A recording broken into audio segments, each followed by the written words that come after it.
for his nomination by His Excellency John Dramani Mahama to the Ministry of Interior. Congratulations, Leader. Thank you. Leader, as we are still on the prison service, they are in my constituency. And there is one issue that I have seen ongoing there. That is we're talking about inmates, but I want to talk about the prison officers. Their barracks is being pulled down. Officers have been made to go and rent outside. What plans do you have? And in the name of public-private partnership, what plans do you have? Is it that after the construction, the officers are going to be brought back to the barracks, or they are going to still remain in town? Because sometimes they have to work late in the night, and I believe being in the barracks will be a good thing for them. So what plans do you have to ensure that we'll have a barracks for the prison officers? Thank you. Well, thank you very much. What you're talking about hasn't come to my notice, but definitely is something that I have to go and look at. Because what I know with the public-private partnership is that before they even pull down that building, they will have built a standard facility where the officers will move in before they will even come and demolish this one. So if you have a situation where that has not been done and yet they are pulling down, then I think that may be wrong. But I will not be able to say tentatively what you are saying, it's whether it's accurate or it's not accurate, but it is worth looking into, and I can assure you that I will definitely look into that, Chair. Thank you. Thank you, Chairman. My second one is, what measures will you implement to ensure fire service responds promptly and effectively to fire emergencies? My reason for asking this one, recently in Saboba Senior High School, there was a fire outbreak in the girls' dormitory. I watched on TV and I was very sad because the fire service went in there and their equipments were not working, and so they had to rely on buckets of water to quench the fire. And I think that is not the best for us as a nation. What measures will you put in place to ensure that the fire tenders, either they'll have more or whatever equipment they are using will be maintained properly to serve us well? Thank you. Thank you, Chair. This is another orphan within the team.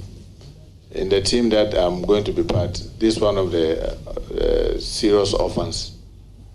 And I can assure you that when I was taking the brief, I felt very sad too.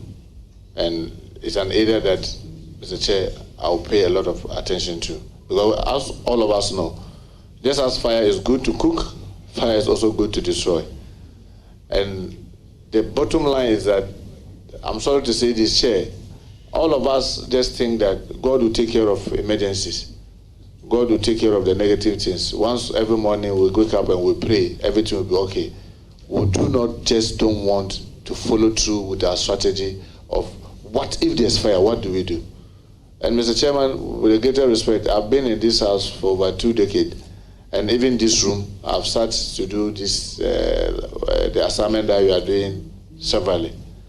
May God forbid, if now we hear a bomb, you just only hear a J and we'll all be scattered. Nobody will know where to pass. Nobody is telling us even where we are. In case there's an emergency, where to pass. There are no signs, there are nothing.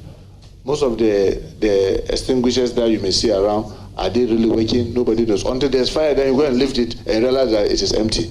Because we are not following through with the national strategy on fire prevention, which is part of our national security strategy. One of the things that you notice is that in the briefing, I realized that since 2015, thereabout, 2015, 2016, thereabout, government has not been able to procure any major equipment apart from just about 3 hydraulic, ladders. No fire tender has been procured in the last 9 or 10, almost 10 years. So what it means is that you and I are using vehicles. Even our vehicles that do not carry the kind of load that their work entails. After 10 years, how easy is it to use that vehicle? You wake up and come, try to start it, it will not. But that's the kind of virtually, for lack of a better word, obsolete equipment that we've left them with, and we expect them to be able to use it.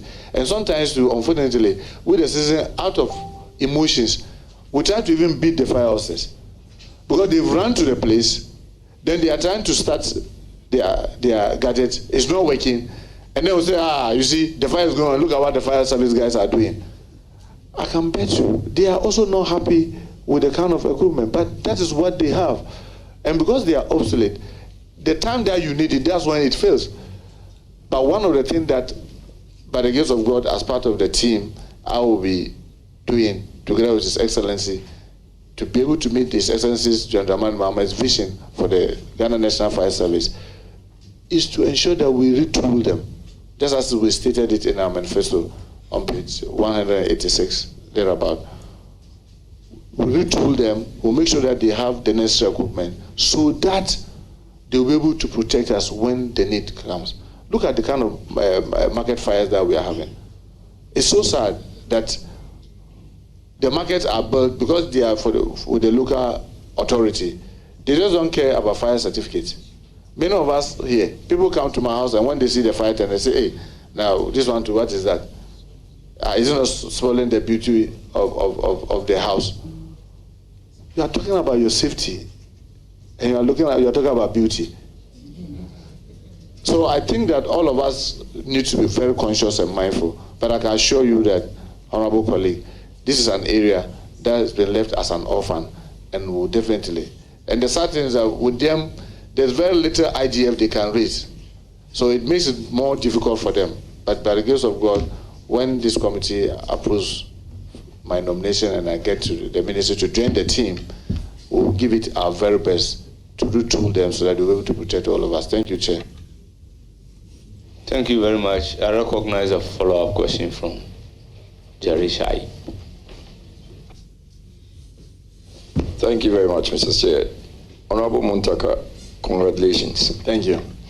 Just a follow-up. In my constituency, Wejagbawe, the fire tender has not worked for umpteen years. I've heard you give assurances.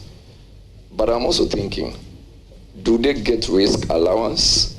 And how much are we thinking of upgrading that, if at all? Because I witnessed the fire got a property in Bawe. We had to call the next constituency, Anyasutrum, to furnish us with their tender. At the time the tender came, the fire had already gutted the property. First of all, how do you intend to, the fire officers who take the risk to go, like you rightly stated, some of them are actually ostracized, and who tell that, and in fact when I was there, they threw stones at us. So just want to know how you intend to deal with that comprehensively. And if you are giving assurances, whether you have intentions of giving us some deadlines.